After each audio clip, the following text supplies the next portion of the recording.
Hello बच्चों, आज हम लेके आए हैं अपनी नेक्स्ट वीडियो जिसमें हम डिस्कस करने वाले हैं यूक्लिड ज्योमेट्री के क्वेश्चंस। और सबसे पहले हम स्टार्ट करने वाले हैं एनसीईआरटी में जो एग्जांपल दिए हुए हैं। तो आइए सबसे पहले हम स्टार्ट करते हैं अपना एग्जांपल नंबर 1।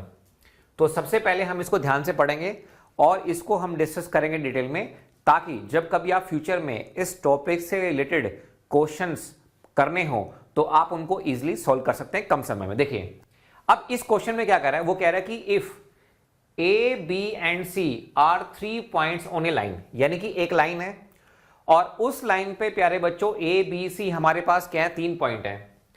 अब वो कह रहा है कि B lies between A and C, B lie करता है ए और सी के बीच में। फिगर देखो तो ये एक लाइन है ए और सी, इसके बीच में बी लाई कर रहा है, कहीं पे भी लाई कर सकता है। अब वो ये कह रहा है कि आप हमें ये प्रूफ करके बताओ कि जो ए बी प्लस में बी सी है वो किसके बराबर है, ए सी के बराबर है। वो ये कह रहा है कि ये जो ए बी है इसको मैं पहला पार्ट मान लेता हूं। ए बी को मैंने क्या मान लिया, पहला पार्ट। बी सी को मैंने क्या मान लिया, सेकंड पार्ट। तो वो ये कह रहा है कि आप हमें ये प्रूफ करके बता दो कि जो ए सी है वो पहले और दूसरे पार्ट के बराबर है। पहला पार्ट बताओ प्यारे बच्चों क्या है, पहला पार्ट है मेरे पास ए बी और दूसरा पार्ट मेरे पास क्या है, बी सी। ये मुझे क्या करना है, प्रूफ करना है। अब देखो आपको हम दिखाते हैं क्लाइमैक्स, जादू दिखाते हैं। देखो सबसे पहले मैं यहां पे एज्यूम कर लेता हूं कि हमारे पास यहां पे एक लाइन है, ये मैंने एक लाइन मान ली और ये लाइन मेरे पास क्या है, एसी है।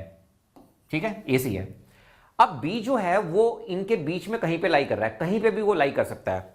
अब एसी को मैं एक बार दोबारा से यहां पे ड्रॉ कर लेता हूं। ठीक है, तो मैंने एसी को यहां पे दोबारा से ड्रॉ कर लिया।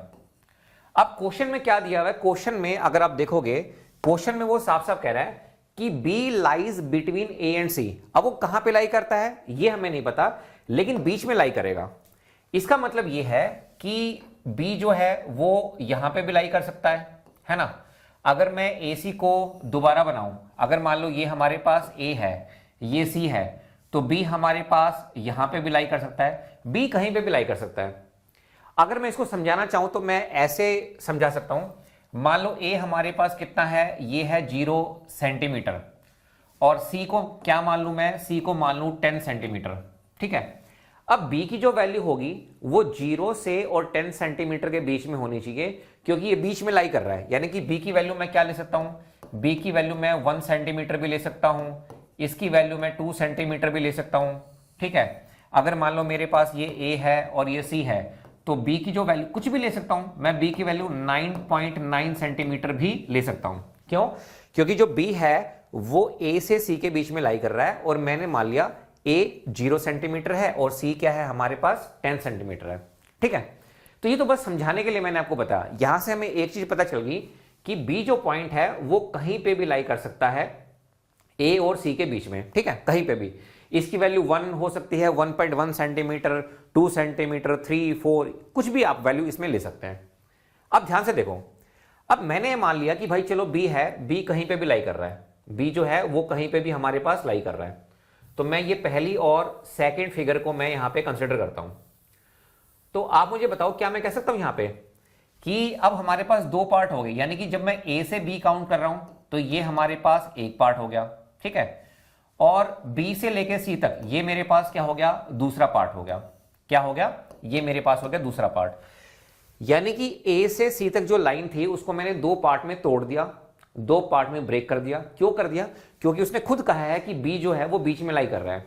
तो आप मुझे एक बात का जवाब दो, ऊपर वाली जो लाइन है ये क्या है, AC है, और नीचे वाली जो लाइन है ये 2 पार्ट में टूटी हुई है। पहला पार्ट है AB, दूसरा पार्ट है BC। तो क्या मैं ये कह सकता हूं कि भाई ये जो लाइन है AC वो एज इट इज इसके ऊपर कोइंसाइड कर रही है ना, दोनों के ऊपर क्या कर रही है, मतलब दोनों क्या है, कोइंसाइड कर रहे हैं। तो इसका मतलब ये हुआ कि जो ऊपर वाली लाइन है इसको मैं क्या कह सकता हूं, अब दोनों क्या है, दोनों भाई लेंथ में इक्वल है। तो क्या मैं कह सकता हूं ऊपर वाली जो है वो पहले और दूसरे टुकड़े के बराबर होगी, यानी कि पहले और दूसरे पार्ट के बराबर होगी। पहला पार्ट मेरे पास क्या है, पहला पार्ट है मेरे पास AB, और दूसरा पार्ट मेरे पास क्या है, BC, और इधर मेरे पास क्या है, AC। तो यही तो वो पूछ रहा था क्वेश्चन में। क्वेश्चन में वो क्या कह रहा था, क्वेश्चन में कह रहा था कि AB प्लस BC को AC के बराबर आप हमें दिखा दो। तो AB प्लस BC को AC के बराबर दिखा दो। तो यही हमने दोस्तों यहां पे क्या कर दिया, प्रूव कर दिया। और यहां पे अगर आपसे पूछा जाए तो आप यहां पे किसका रेफरेंस दे सकते हैं? आप यहां पर रेफरेंस दे सकते हैं एक्सियम नंबर 4 का। तो आप मुझे बताओ प्यारे बच्चों, एक्सियम नंबर 4 हमें क्या बताता है? यह हमें बताता है things which coincide with one another are equal to one another. जैसे इस फिगर में प्यारे बच्चों आपने देखा कि जो AC है वो इस वाली AC के कोइंसाइड कर रही है, तो दोनों की लेंथ क्या होगी? बराबर। B यहां पे बीच में लाई कर रहा है, तो उसने AC को दो पार्ट में, दो टुकड़ों में तोड़ दिया। ठीक है, तो मैं उम्मीद करता हूं कि आपको क्वेश्चन नंबर 1 समझ में आया होगा। अब देखो, अब यहां पे चेक करो एग्जांपल नंबर 2 को। Prove that an equilateral triangle can be constructed on any given line segment. ठीक है, तो ये हमें क्या करना है? ये हमें प्रूव करना है। बहुत ही आसान क्वेश्चन है, इसको हम प्रूव करेंगे और हम इसको एंजॉय करते हुए क्या करेंगे? प्रूव करेंगे। देखो, इक्विलेटरल ट्रायंगल का मतलब क्या होता है? जिसकी तीनों साइड क्या होती हैं? सेम होती है। जैसे मैं अगर इक्विलेटरल ट्रायंगल को ड्रॉ करूं तो इसकी हमारे पास कुछ कैरेक्टरिस्टिक्स होती हैं। जैसे ये मेरे पास A है, ये है मेरे पास यहां पर B और ये C। तो पहली जो बात है, जैसे ये मान लो A सेंटीमीटर है, ठीक है, तो ये भी क्या होगा? ये भी A सेंटीमीटर होगा और ये भी क्या है हमारे पास? A सेंटीमीटर होगा। तो पहली बात तो ये है AB, BC और AC ऐसी है, जो आप बोलना चाहे बोल सकते हैं। तो ये जो तीन साइड हैं, AB बराबर होगा किसके? BC के। किसके बराबर होगा? BC के। और ये किसके बराबर होगा? AC के। ठीक है, तीनों साइड क्या होती है? बराबर होती हैं। अच्छा, ये जो तीनों एंगल हैं, जैसे ये एंगल हो गया, ये एंगल हो गया, ये एंगल हो गया, ये भी इक्वल होते हैं। जैसे मान लो ये 60 है, ये हमारे पास 60 है, ये हमारे पास क्या है? 60 है। तो ये कुछ कैरेक्टरिस्टिक्स होती है हमारे पास इक्विलेटरल ट्रायंगल की। तो यही हमें यहां पे क्या करना है? हमें बताना है। ठीक है, प्रूफ करना है कि जो इक्विलेटरल ट्रायंगल होता है can be constructed on A given line segment. अब देखिए, अब हम यहां पे हेल्प लेंगे पोस्टुलेट 3 की। अब देखो, you can draw a circle with point A। आप पॉइंट A ले लो, आप सर्कल को ड्रॉ कर सकते हैं एज अ सेंटर। तो A को मैं क्या मानूंगा? सेंटर, और A भी मेरे पास क्या हो जाएगा? रेडियस। तो ये मेरे पास क्या हो जाएगा? रेडियस। ठीक है भाई, चलो अब एक काम करते हैं। अब हम यहां पे कंपास की हेल्प लेते हैं। किसकी हेल्प लेते हैं? कंपास की। चलिए, तो आप इसको एंजॉय कीजिएगा और ये क्वेश्चन आपका अच्छे से क्लियर हो जाएगा। तो इसको मैं कितना ले लूं बताओ? ये जो हमारे पास है इसको कितना ले लें? 4 सेंटीमीटर ले लें। चलो, तो ये मैंने यहां पे ले लिया 4 सेंटीमीटर। अब देखो ये क्या कह रहा है? ये कह रहा है कि हमारे पास A सेंटर होना चाहिए और A भी हमारे पास क्या होनी चाहिए? रेडियस होनी चाहिए। A सेंटर और AB रेडियस। तो हमारे पास, मैं इसको घुमा देता हूं अब यहां पे। तो पहले मैं इसको घुमा देता हूं यहां पे। ठीक है, A सेंटर और AB रेडियस। तो ये 4 सेंटीमीटर क्या है? ये रेडियस है। ठीक है, ये क्या है? ये रेडियस है हमारे पास। ठीक है, चलो अब इसको भगा देते हैं हम यहां पे। तो जैसा कि मैंने आपको बताया कि यहां पर ये 4 सेंटीमीटर है, तो ये है हमारे पास A, ये है हमारे पास B। तो क्या मैं कह सकता हूं कि हमारे पास जो सेंटर है, सेंटर हमारे पास क्या है? A। अगर आप बोलो कि सर रेडियस क्या है, तो मेरे प्यारे बच्चों रेडियस होगी AB। बताओ, यहां तक कोई डाउट? ये हो गया सेंटर और AB क्या होगी? रेडियस। ठीक है, तो प्यारे बच्चों ये पूरी की पूरी जो AB है ना, ये रेडियस है, ये रेडियस है, ये रेडियस है, ऐसे। ठीक है, ये पूरा का पूरा क्या है? रेडियस है। पहली बात समझ में आई? तो वो कह रहा था कि जो पॉइंट A है उसको आप सेंटर मानो और AB को आप रेडियस मानो। ठीक है भाई, मैंने इसको मान लिया। अब क्या करना है? अब हम ड्रॉ करेंगे अनदर सर्कल। ठीक है भाई, कर देंगे, हमें तो सर्कल ड्रॉ करना आता है। अब कह रहा है पॉइंट B को क्या मानना है? सेंटर, और BA को क्या मानना है? रेडियस। कोई दिक्कत नहीं है, B को सेंटर मानेंगे, कोई बात नहीं। अब हमारे पास क्या होगा? अब हमारे पास जो सेंटर होगा वो होगा प्यारे बच्चों B, और जो रेडियस है वो कह रहा है रेडियस मान लो अब आप यहां पे BA। तो मुझे बताओ, सेंटर होगा B, ठीक है, सेंटर होगा B, रेडियस होगी हमारे पास BA। तो हम क्या करेंगे? दोबारा से कंपास लेके आएंगे। ठीक है, तो कंपास को पहले मैं इसको घुमा देता हूं, चेंज कर देता हूं। तो मेरे प्यारे बच्चों अब हमारे पास यहां पे ये आ गया। ठीक है, तो बताओ, अगर आप देखोगे इसको, if you look at here, तो मुझे बताओ प्यारे बच्चों, हाँ अब सही है। देखो, तो मुझे बताओ बी हमारे पास सेंटर है, जी हाँ, ठीक है, और रेडियस मेरे पास क्या है, बी है। घुमा दो इसको। चलो प्यारे बच्चों अब इसको घुमा देते हैं, ठीक है। तो अब मेरे प्यारे बच्चों ये मैंने यहां पे इसको घुमा दिया, ठीक है। तो यहां पे क्या है, देखो बी हमारे पास क्या है, बी है हमारे पास सेंटर, और बी ए हमारे पास क्या है, रेडियस है, ठीक है। तो 2 सर्कल मैंने यहां पे बना दिए, इसको भगा देते हैं, ठीक है। तो जैसे जैसे, अरे जा क्यों नहीं रहा भाई, जाओ जाओ, कब कैसे जाओगे आप, आपको तो जाना पड़ेगा, आपको तो भाई जाना पड़ेगा, आपको तो हम, अब ये जा नहीं रहा है यहाँ पे, कोई बात नहीं, अगर ये नहीं जा रहा है इसको परेशान नहीं करेंगे, हम इसको जो है इसको साइड में कर देते हैं कहीं पे, इसको भगा देते हैं यहाँ पे, इसको हम नीचे कर देते हैं। चलो आप नीचे जाओ, ठीक है, आप चले जाओ यहाँ पे, आप नहीं जा रहे, या फिर इसको हम यहाँ पे पेन पे आ जाते हैं, ठीक है। चलो कोई बात नहीं। अब देखो, तो हमारे पास यहाँ पे कहा गया था कि आपको 2 सर्कल ड्रॉ करने हैं, एक में सेंटर होना चाहिए ए, एक में सेंटर होना चाहिए बी।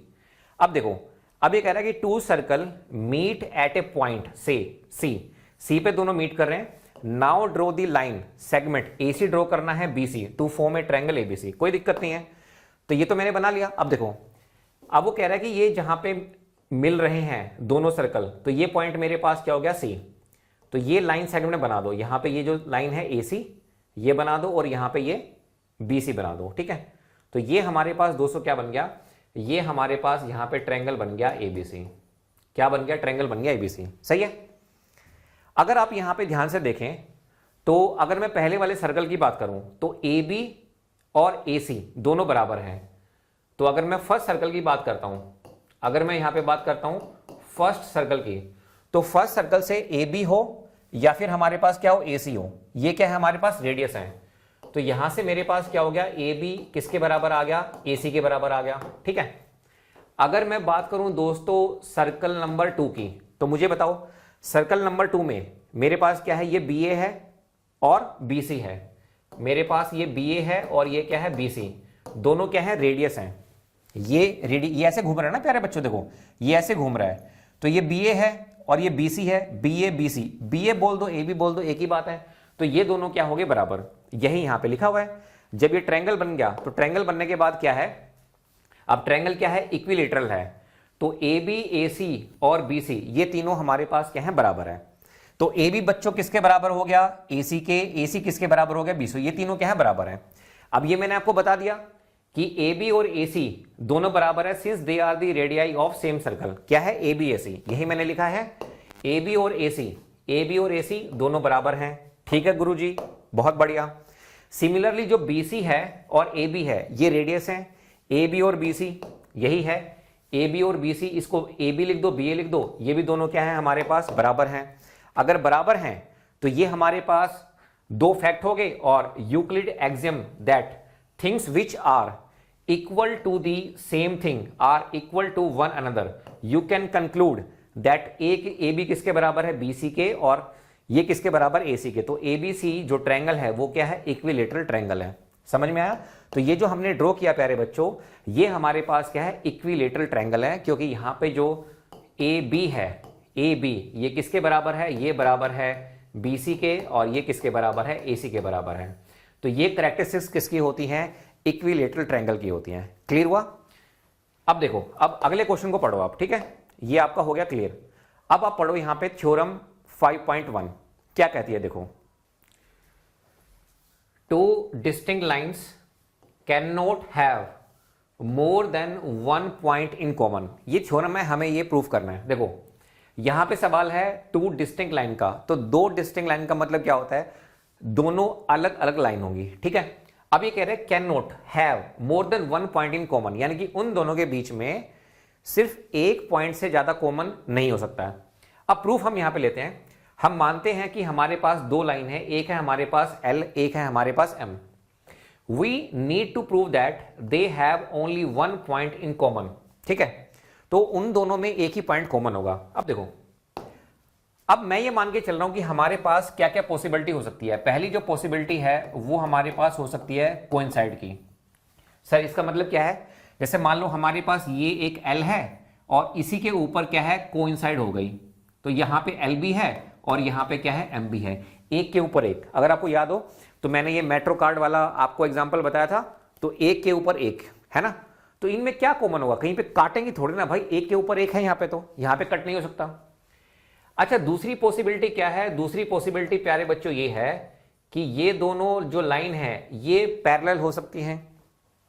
जैसे मान लो ये हमारे पास L है और ये हमारे पास क्या है, M है। अगर ये पैरेलल हैं तो मेरे प्यारे बच्चों ये कभी भी किसी भी पॉइंट पे कट नहीं करेंगे, कट नहीं करेंगे।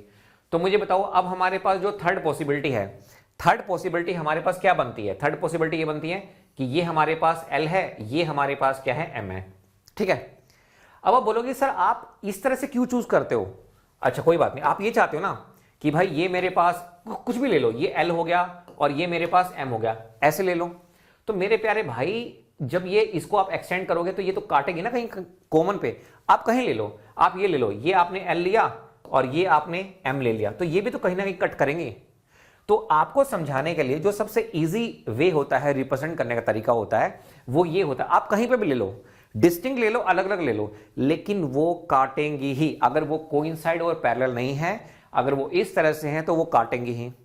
अब मुझे बताओ ऐसा हो सकता है कि हमारे पास यहां पे भी दो पॉइंट हो, L में भी और इसमें भी क्या हो, हमारे पास दो पॉइंट हो, ऐसा पॉसिबल नहीं हो सकता है, क्योंकि वो जो दो पॉइंट है वो इंटरसेक्ट नहीं कर सकते अलग अलग लाइन में।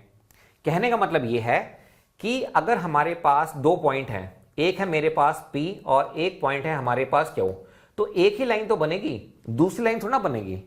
ठीक है, तो अगर ऐसा होता है तो ये हमारे पास एक्सियम का क्या होगा, ये हमारे पास वायलेशन हो जाएगा। जैसे अगर हम यहां पे एग्जांपल लें, let us suppose that two lines intersect in to distinct point, जैसे मैंने आपको लेके बताया अभी एग्जांपल P एंड Q। ठीक है, so you have two lines passing through two distinct point P and Q, but this assumption clashes with the axiom that only one line can pass through two distinct point.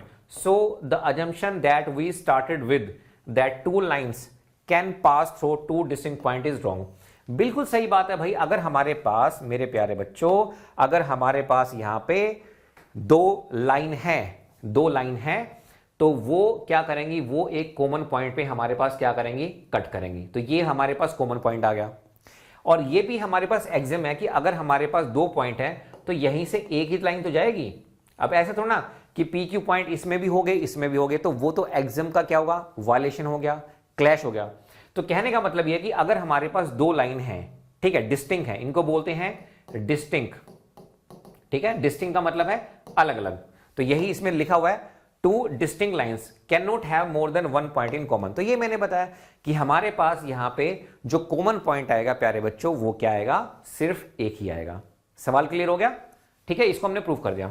अब आप यहां पे देखो next question, exercise 5.1, और इसका अब हम discuss करने जा रहे हैं क्वेश्चन नंबर 1। अब इसमें बहुत सारे पार्ट हैं, टोटल 5 पार्ट है इसमें। ये कह रहा है which of the following statement are true and which are false. तो आपको ट्रू फॉल्स बताना है, give reason for your answer. अब देखो पहला जो पार्ट है इसमें कह रहा है कि only one line can pass through a single point, एक सिंगल पॉइंट से सिर्फ एक लाइन पास हो सकती है। अब आप मुझे बताओ, हम यहां पे बात कर रहे हैं सिंगल पॉइंट की, ये सिंगल पॉइंट है, तो क्या यहां से सिर्फ एक ही लाइन पास होगी, नहीं, यहां से तो आप कितनी भी लाइन पास करा लो, है ना। तो जो पहली स्टेटमेंट है वो हमारे पास क्या हो गई है, रॉन्ग हो गई है। तो सिंगल पॉइंट से आप बहुत सारी लाइन पास करवा सकते हैं। तो क्या मैं यहां पे कह सकता हूं कि जो फर्स्ट स्टेटमेंट है ये हमारे पास क्या है, फॉल्स है।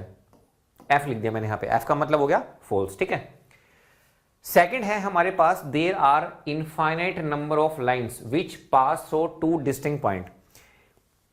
अब ये कह रहा है कि हमारे पास दो डिस्टिंक्ट पॉइंट हैं, जैसे मान लो इसको मैं ए मान लेता हूं, इसको मैं बी मान लेता हूं। अब यहां से क्या इनफाइनाइट लाइन पास करेंगी, बिल्कुल नहीं, ये तो लाइन पास करेगी स्ट्रेट लाइन। तो यानी कि जो हमारे पास सेकंड है ये भी हमारे पास क्या हो चुका है, फॉल्स हो चुका है, सेकंड भी फॉल्स हो गया। थर्ड है a terminated line can be produce indefinitely on both side. इसके बारे में बात करते हैं। तो हमारे पास मान लो ए बी एक टर्मिनेटेड लाइन है, तो अगर आप इसको एक्सटेंड करना चाहें तो इनडेफिनेटली जा सकता है, इधर भी जा सकता है और इधर भी जा सकता है। इसका मतलब ये स्टेटमेंट क्या है, बिल्कुल सही है। सही का मतलब क्या है, मैं यहां पे लिख दूंगा टी, टी का मतलब हो गया ट्रू। फोर्थ पॉइंट है if two circle are equal then their radius are equal. ये तो बिल्कुल सही है, अभी तो हमने डिस्कस किया था आपने देखा भी होगा जब हमने दो सर्कल ड्रॉ किए थे, अगर आपको याद हो तो ये हमारे पास ए था, ये हमारे पास बी, ये 4 सेंटीमीटर था, है ना। फिर हमने बी को क्या माना था, बी को हमने सेंटर माना था और ए बी को हमने रेडियस माना था, तो दोनों सेम ही तो हैं हमारे पास। सेम सर्कल का मतलब क्या है, सेम सर्कल का मतलब है कि उनकी जो रेडियस होगी, सर्कमफेरेंस होगा, वो बिल्कुल क्या होगा, एग्जैक्टली सेम होगा। तो ये यहां पर जो फोर्थ है ये भी हमारे पास क्या हो जाता है, ट्रू हो जाता है। अब हम चलते हैं इसके लास्ट पार्ट के ऊपर। ये कह रहा है कि in figure if A B is equal to P Q, A B जो है वो पी क्यू के बराबर है और पी क्यू जो है वो एक्स वाई के बराबर है, तो आपको बताना है कि क्या ए बी एक्स वाई के बराबर है या नहीं है। अब देख लेते हैं, ए बी बराबर है पी क्यू, ये ए बी है, ये पी क्यू है, ये एक्स वाई है। अभी कह रहे हैं कि ए बी जो है वो पी क्यू के बराबर है, ठीक है भाई, पी क्यू जो है वो एक्स वाई के बराबर है, तो ये तो हमारा एक्सियम ही हो गया, ठीक है। अगर ये इसके इक्वल है और ये इसके इक्वल है तो ये इसके इक्वल होगा, तो ए बी जो है वो किसके बराबर है, एक्स वाई के बराबर है। तो क्या मैं प्यारे बच्चों यहां पर कह सकता हूं कि ये हमारे पास जो स्टेटमेंट है यहां पे हम लिख देते हैं ट्रू, ये हमारे पास क्या है, ट्रू है, ठीक है। अब इसके बाद हम आते हैं क्वेश्चन नंबर 2 पर। Give a definition, give a definition for each of the following terms, each of the following terms. Are there other terms that need to be defined first, what are they and how might you define them. अब ये बहुत प्यारा question है। ये कह रहा है कि एक तो आपको इन सब की डेफिनेशन बतानी है, किसकी सर, पैरेलल लाइन की बतानी है, परपेंडिकुलर लाइन की बतानी है, लाइन सेगमेंट की बतानी है, रेडियस ऑफ ए सर्कल की बतानी है, स्क्वायर की बतानी है। अब वो कह रहे हैं कि क्या ऐसा है, क्या कोई ऐसी टर्म है, इनको डिस्कस करने से पहले उनको डिस्कस करना जरूरी हो। हाँ, पॉइंट क्या होता है, लाइन क्या होती है, सरफेस क्या होता है, इनके बारे में बताना बहुत जरूरी है। तो चलिए इनको हम डिस्कस करेंगे, डेफिनेशन को 1 बाय 1। लेकिन उससे पहले मैं आपको बता देता हूं पॉइंट क्या होता है, लाइन क्या होती है और प्लेन क्या होता है। हालांकि मैं आपको पहले भी बता चुका हूं, लेकिन एक बार दोबारा डिस्कस कर लेते हैं, इसमें कोई दिक्कत वाली बात है नहीं। तो आप मुझे बताओ पॉइंट क्या होता है। देखो अगर मैं ये यहां पे एक पॉइंट है, ये मैंने ड्रॉ कर दिया, ठीक है, ये पॉइंट है। पॉइंट का मतलब क्या है, डॉट, यानी कि जिसका कोई भी डायमेंशन नहीं होगा। तो पॉइंट क्या होता है, पॉइंट रिप्रेजेंट करता है exact location in space. It has no length, width और थिकनेस, ठीक है। अब जैसे आपके पास पेपर है, पेपर के ऊपर आपने पेंसिल ली और यहां पे क्या किया, एक डॉट बना दिया, ठीक है, ये इसका एग्जांपल हो गया। तो ये हो गया पॉइंट जिसका कोई डायमेंशन नहीं होता है, ना तो उसकी लेंथ होती है, ना उसकी विड्थ होती है, ना उसकी थिकनेस होती है। अच्छा ठीक है सर, फिर लाइन क्या होती है, ये तो पॉइंट आपने बता दिया। लाइन जो है वो एक स्ट्रेट पाथ है, स्ट्रेट का मतलब है सीधा, that extend endlessly in both direction. It has length, इसकी लेंथ होती है लेकिन थिकनेस नहीं होती है। जैसे मैंने अभी ये ड्रॉ किया ना, ये भी तो एक लाइन ही है, जैसे ये हो गया ए, ये हो गया बी, ये हमारे पास क्या है, एक लाइन है, स्ट्रेट पाथ, ठीक है। ए बी क्या है, एक लाइन है। अच्छा, प्लेन का मतलब क्या है, प्लेन का मतलब होता है a flat surface that extend infinitely in all direction. तो अगर मैं यहां पे क्लास में समझाना चाहूं, जैसे मेरे पास ये पैनल है, तो इसका जो सरफेस है, surface of a white board, ये हमारे पास क्या कहलाएगा, प्लेन कहलाएगा। तो ये आपको एक हल्का सा आइडिया होना चाहिए कि पॉइंट क्या होता है, लाइन क्या होता है, प्लेन। तो ये तो हम पहले पढ़ चुके हैं, एक बार हमारा क्या हुआ है, रिवीजन ही तो हुआ है, नुकसान कुछ है नहीं। अब देखो, अब यहां पर हम सबसे पहली जो डेफिनेशन है, पैरेलल लाइन। पैरेलल लाइन का मतलब होता है जो कभी नहीं मिलती, जो कभी नहीं मिलती। जैसे आपने देखा होगा जिस घर में आप रहते हैं, ठीक है, आपके घर के बाद क्या है, गली है, फिर सामने पड़ोसी का घर है ना। तो वो जो पड़ोसी का घर है वो किस में है, पैरेलल लाइन में है। तो पैरेलल लाइन का मतलब है two lines in a plane are called parallel if they never meet, if they never meet no matter how far they are extended in both direction. कहने का मतलब यह है कि they are always the same distant apart, ठीक है, distance apart. जैसे एक लाइन ये है L, एक लाइन ये है M, आपस में कभी नहीं मिलती हैं, कभी नहीं। जैसे रेलवे का आपने ट्रैक देखा होगा, तो रेलवे का जो ट्रैक है वो इसका सबसे बेस्ट रियल लाइफ एग्जांपल है। या फिर अगर हम opposite edge of a rectangle की बात करें, तो ये भी हमारे पास क्या है, पैरेलल लाइन का एक एग्जांपल है। समझ में आया, बहुत बढ़िया। अब सेकंड डेफिनेशन लेते हैं। परपेंडिकुलर लाइन, देखो जब आप घड़ी को देखते हैं, घड़ी में 9 बजते हैं, 3 बजते हैं, है ना, तो परपेंडिकुलर का मतलब क्या है, आपने यही तो सीखा होगा कि ये एक लाइन है, ये एक लाइन है, तो ये परपेंडिकुलर है, इस तरह से, है ना, बेसिक सिंपल मोटी मोटी भाषा में अगर मैं कहूं तो two lines are called perpendicular, two lines are called perpendicular if they intersect at a right angle, बिल्कुल 90 डिग्री पे मिलते हैं। जैसे ये एक लाइन जा रही है, ये मिल गए 90 डिग्री पे, बिल्कुल सीधा, ठीक है। The angle form between them is always exactly 90 degree, तो जो एंगल होगा मेरे प्यारे दोस्तों वो हमेशा कितने का होगा, 90 डिग्री का होगा। कितने का होगा, 90 डिग्री का। ये जो एंगल है ये कितने का होगा, 90 डिग्री का होगा। जैसे अगर हम बात करें एक्स एक्सिस और वाई एक्सिस की, ये वाई एक्सिस है, ये वाई एक्सिस है, ये एक्स एक्सिस है, ये 90, ये 90, ये 90, ये 90, ठीक है, तो 90 90 ये सब मिला के 360 हो जाता है, ठीक है। तो अगर हम एक सेक्शन की बात करें, ये x है, ये y है, तो ये हमारे पास कितना होगा, 90 डिग्री। अगर हम फ्लोर की और वॉल की बात करते हैं रूम पे, तो वो भी तो ऐसे होते हैं, ऐसे नीचे आपके जिस कमरे में आप हैं टाइल लगी हुई है और ऐसे दीवार खड़ी है 90 डिग्री, तो ये हो गया हमारे पास परपेंडिकुलर लाइन। उसके बाद देखो लाइन सेगमेंट। लाइन सेगमेंट का मतलब क्या होता है, line segment is a part of a line that has two fix end point. जैसे मान लो कोई लाइन है, ये एक लाइन है ए बी, अब इसका एक सेगमेंट है, उसको बोलते हैं पी क्यू। पी क्यू क्या है, हमारे पास एक सेगमेंट है, तो भाई ये तो फिक्स हो गया ना, पी क्यू क्या है, लाइन सेगमेंट है, ये फिक्स है। जैसे अगर हम एक स्टिक की बात करें, छड़ी, एक हम पेंसिल की बात करें, या फिर मेरे पास ये जो पेन है इसकी बात करें, ठीक है, या फिर अगर हम साइड ऑफ ए ट्रायंगल की बात करें, जैसे हमारे पास साइड है ए बी, तो line segment joining the point A and B. जैसे मान लो कोई भी ट्रायंगल ले लो, चाहे आप ये ट्रायंगल ले लो ए बी सी, ठीक है, ये ट्रायंगल है, तो ये एक लाइन सेगमेंट है, ठीक है। तो unlike A line it does not extend endlessly, ये एक्सटेंड नहीं होता, ये जो पॉइंट है इसमें लाइन सेगमेंट का, हाँ लाइन एक्सटेंड हो जाती है, ये लाइन अगर आप बढ़ाना चाहो वो बढ़ जाएगी, लाइन सेगमेंट तो फिक्स होता है, ठीक है। फोर्थ है रेडियस ऑफ ए सर्कल, तो ये तो हम बता ही चुके हैं, ये तो हमने काफी डिटेल में डिस्कस किया है। तो सबसे पहले करना क्या, प्रैक्टिकल देखते हैं भाई, हम देखते हैं, हम करते हैं यहाँ पे प्रैक्टिकल। तो कंपास ले लो ना, क्या दिक्कत है, ये मैंने यहाँ पे ले लिया कंपास, इसको ले लिया मैंने यहाँ पे, कितना लूँ बताओ, इसको हम ले लेते हैं 4 सेंटीमीटर ले लेते हैं, ठीक है, ये मैंने ले लिया यहाँ पे 4 सेंटीमीटर, इसको घुमा दो, इस रेडियस की बात हो रही है, ठीक है। ये हमारे पास ये क्या है, ये रेडियस है, इसको मैंने काट दिया। ये हमारे पास मान लो ये पॉइंट हमारे पास O है, ये हमारे पास A है, तो ये 4 सेंटीमीटर, तो ये रेडियस की बात हो रही है, ये रेडियस क्या है, तो मुझे बताओ। अगर मैं यहाँ पे रेडियस की बात करूं तो रेडियस क्या है, the radius of a circle is a line segment drawn from the centre of a circle to any point on the circumference, यानी कि बाउंड्री ऑफ द सर्कल। यही मैंने ड्रॉ करके दिखाया। तो की प्रॉपर्टी क्या है, all radii of the same circle are equal. तो अगर हमारे पास सेम सर्कल है तो सभी सर्कल की जो रेडियस होती है वो क्या होती है, सेम होती है, ठीक है। यही मैंने आपको यहां पे प्रूफ करके दिखाया।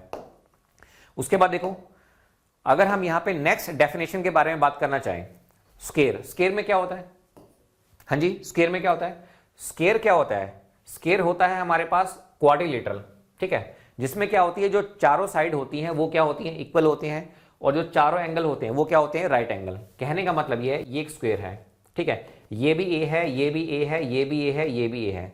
मान लो ए है 5 सेंटीमीटर, तो ये भी 5 सेंटीमीटर, ये भी 5 सेंटीमीटर, ये भी 5 सेंटीमीटर, ये भी 5 सेंटीमीटर। अच्छा एंगल, ये एंगल भी 90, ये एंगल भी 90, ये एंगल भी 90, ये एंगल भी हमारे पास क्या होगा, 90 होगा, ठीक है। अब की क्या है, ऑपोजिट साइड्स क्या होंगी, पैरेलल होंगी। Diagonals are equal and perpendicular bisector of each other.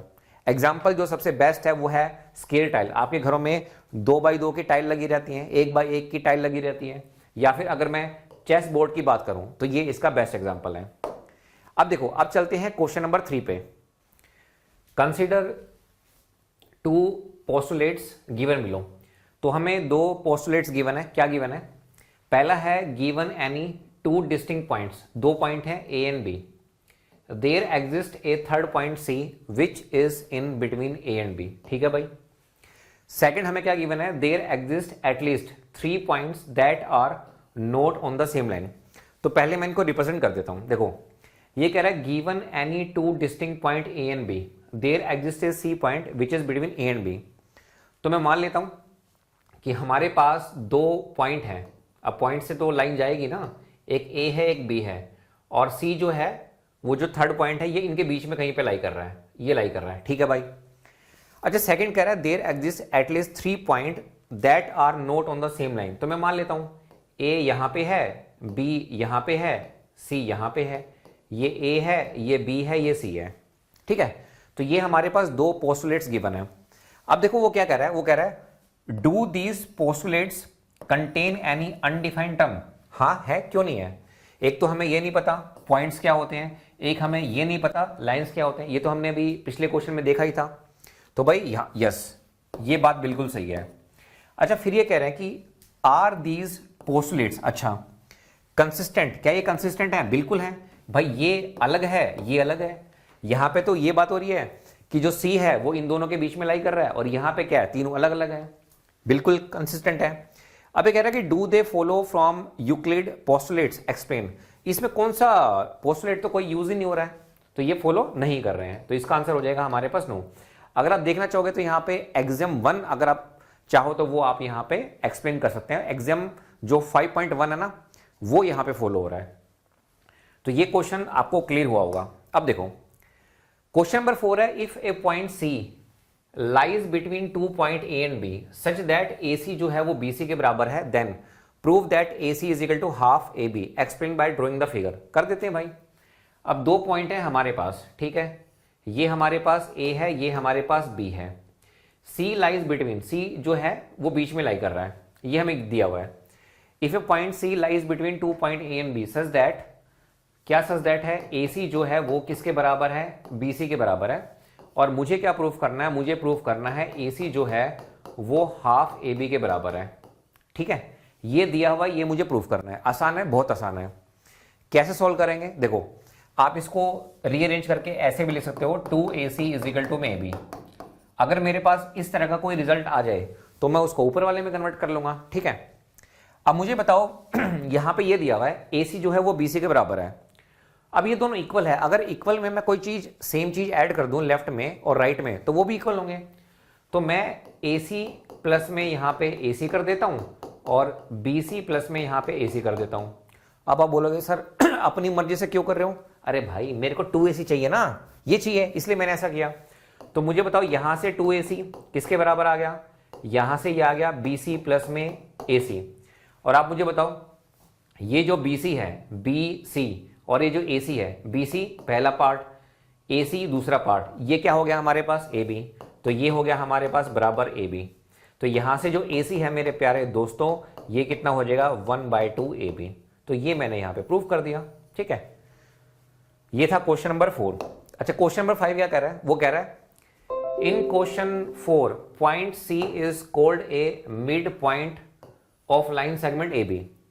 ये कह रहा है कि भाई ये जो लाइन है ए और बी, ये कह रहा है कि जो सी है वो इसका मिड पॉइंट है। अब ये कह रहा है कि prove that every line segment has only one and only one mid point.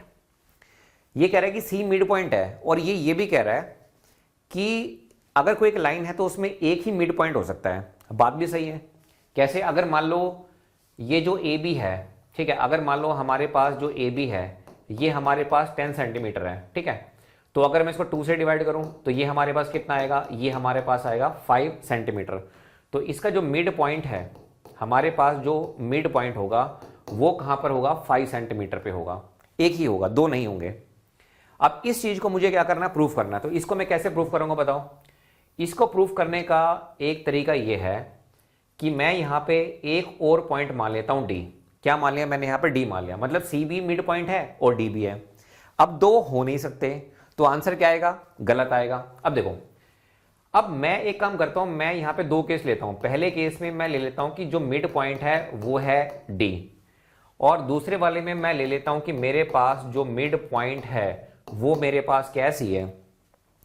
अब मुझे बताओ, अगर मान लो मिड पॉइंट मेरे पास डी है, ठीक है, ए और बी एक लाइन है और डी क्या है, उसका मिड पॉइंट है। तो आप मुझे एक बात का जवाब दो, तो क्या मैं यहां पे कह सकता हूं कि हमारे पास जो ए डी है वो किसके बराबर हो जाएगा, वो हो जाएगा बी डी के बराबर। किसके बराबर, जो ए डी है अगर ये मिड पॉइंट है तो ये किसके बराबर हो जाएगा, बी डी के बराबर हो जाएगा। अच्छा अगर मैं ए डी में ए डी ऐड कर दूं अगर मैं AD में AD ऐड कर दूं यहाँ पे, तो राइट साइड में भी कर दो, तो ये हो जाएगा हमारे पास AD प्लस में BD। तो ये हमारे पास कितना हो गया, ये हो गया हमारे पास 2AD। तो आप मुझे बताओ AD प्लस में BD ये किसके बराबर हो गया हमारे पास, ये बराबर हो गया AB के। तो यहाँ से जो AD है वो हमारे पास कितना आ गया, वो आ गया हमारे पास 1/2 AB आ गया। ठीक है, बताओ यहाँ तक कोई डाउट? तो ये रिजल्ट कब आया, जब मैंने मिड पॉइंट को क्या माना है, D माना है। ठीक है, अब मैं मिड पॉइंट को C मान लेता हूं कि भाई जो C है वो मिड पॉइंट है। अगर यहां पे कोई डाउट हो रहा ना तो मैं अलग से ड्रॉ कर देता हूं, ये मेरे पास A है, ये मेरे पास B है और ये मेरे पास क्या है, C है। तो जैसे हमने पिछले वाले पार्ट में किया था ऐसे यहां पे कर देते हैं। अगर C मिड पॉइंट है तो मुझे बताओ AC जो है वो किसके बराबर होगा, BC के। दोनों तरफ में AC ऐड कर देता हूं, AC प्लस में AC इजिकल टू में क्या होगा, BC प्लस में AC। ये मेरे पास कितना हो गया, 2AC इजिकल टू में BC और AC, BC और AC मिलके क्या बनाएंगे, ये बनाएंगे AB। तो यहां से मेरे पास जो AC है वो कितना आ गया, 1/2 AB आ गया। ठीक है, अब देखो AD किसके बराबर है, 1/2 AB, AC किसके बराबर है, 1/2 AB। तो इसका मतलब ये है कि जो हमारे पास AD है वो किसके बराबर है, AC के बराबर है। इसका मतलब ये हुआ कि जो AD है और AC दोनों बराबर है। तो मुझे बताओ ये मेरे पास AD है, ये क्या है मेरे पास AD पहला पॉइंट, और ये मेरे पास क्या है AC। तो इसका मतलब ये हुआ कि ये जो दोनों पॉइंट है वो सेम है, C और D क्या है, दोनों सेम है, तभी ऐसा पॉसिबल हो सकता है। तो यही प्यारे बच्चों इसका प्रूफ हो गया। तो ये हमारे पास A है, ये हमारे पास B है और ये क्या है मिड पॉइंट, इसको आप C मान लो या फिर D मान लो, तभी ऐसा पॉसिबल है। तो ये मैंने आपको यहां पे प्रूफ करके दिखाया। नेक्स्ट क्वेश्चन में कह रहा है कि in figure 5.10 if AC is equal to BD then prove that AB is equal to CD। तो मैं एक बार बुक ले लेता हूं। ठीक है, NCERT की बुक, मैंने इसको ड्रॉ नहीं किया, कोई बात नहीं, इसको मैं आपको ड्रॉ करके दिखा देता हूं। तो मेरे पास यहाँ पे बुक है। अच्छा, ये डायग्राम तो सिंपल ही है, कुछ नहीं है इसमें। तो ये यहाँ पे डायग्राम दिया हुआ है, ये पॉइंट A है, ये पॉइंट D है, ये हमारे पास पॉइंट B है और ये पॉइंट C है, ये दिया हुआ है। ठीक है, कोई बात नहीं, दिक्कत वाली कोई बात ही नहीं है। वो कह रहा है कि ये फिगर है 5.10। ठीक है, अब यहां पे वो कह रहा है कि जो AC है वो BD के बराबर है। वो कह रहा है कि जो ये AC है ना, ये जो AC है पहला पार्ट, ये किसके बराबर है, ये BD के बराबर है, यानी कि 1 इजिकल टू में क्या है, 2 है। और वो ये कहना चाह रहा है कि आप हमें ये बता दो कि AB जो है वो किसके बराबर है, CD के। यानी कि ये जो AB है ये किसके बराबर है, ये बराबर है CD के।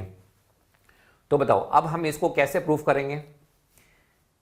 अब हमें दिया हुआ है AC बराबर है BD, तो ये AC है, तो AC को मैं दो पार्ट में तोड़ दूं, तो AC को मैं क्या लिख सकता हूं, AC को मैं लिख सकता हूं AB प्लस में BC, है ना, और BD को मैं क्या लिख सकता हूं, BC प्लस में CD, इसको मैं लिख सकता हूं BC प्लस में CD। अब एक मैंने आपको एग्जाम पढ़ाया था, अगर कोई भी दो आपके पास इक्वल हो, 2 थिंग्स आर इक्वल, उनमें अगर आप सेम सब्ट्रैक्ट करेंगे लेफ्ट में और राइट में तो वो इक्वल आ जाते हैं। तो मैं BC यहां पे सब्ट्रैक्ट कर देता हूं, तो ये हो जाएगा मेरे पास AB प्लस में BC माइनस में BC इजिकल टू में BC प्लस में CD माइनस में कितना हो गया BC, BC से BC गया, BC से BC गया, तो ये हमारे पास कितना आ गया AB इजिकल टू में CD, कितना हो गया AB इजिकल टू CD। वही उसने पूछा था, हमने प्रूफ कर दिया। अब चलते हैं नेक्स्ट वाले पे। वो कह रहा है why is axiom 5 in the list of Euclid axiom considered a universal truth, note that this question is not about the fifth postulate. Postulate के बारे में नहीं है, वो एक्सियम 5 के बारे में। तो एक्सियम 5 क्या है, ये तो मैंने आपको पढ़ाया था प्रीवियस वीडियो में कि जो होल होता है वो पार्ट से ज्यादा होता है। द होल इज, यही तो था, the whole is greater than, the whole is greater than part. ठीक है, अब मुझे बताओ, जैसे मान लो ये पिज्जा है, ठीक है, अब इस पिज्जा के 4 पार्ट कर दिए, होल में 4 पार्ट हैं, तो अगर आप एक पार्ट निकाल भी लोगे तो एक पार्ट तो छोटा ही है ना बाकी से, है ना। तो ये तो यूनिवर्सल ट्रुथ है। केक का एग्जांपल ले लो, इसका एग्जांपल ले लो, ठीक है। तो मैं उम्मीद करता हूं कि आपको ये समझ में आया होगा। अगर आपको समझ में आया है तो आप इसको लाइक कर दो, इस पर कमेंट कर देना, शेयर कर देना। अगर चैनल को सब्सक्राइब नहीं किया है तो चैनल को भी सब्सक्राइब कर देना, ठीक है। अगर आप मुझसे ऑनलाइन पढ़ना चाहते हैं तो आप कमेंट में अपना मेल आईडी या कॉन्टैक्ट नंबर आप लिख देना, मैं आपको कॉल कर लूँगा, ठीक है। तो आज के लिए इतना ही, थैंक यू सो मच।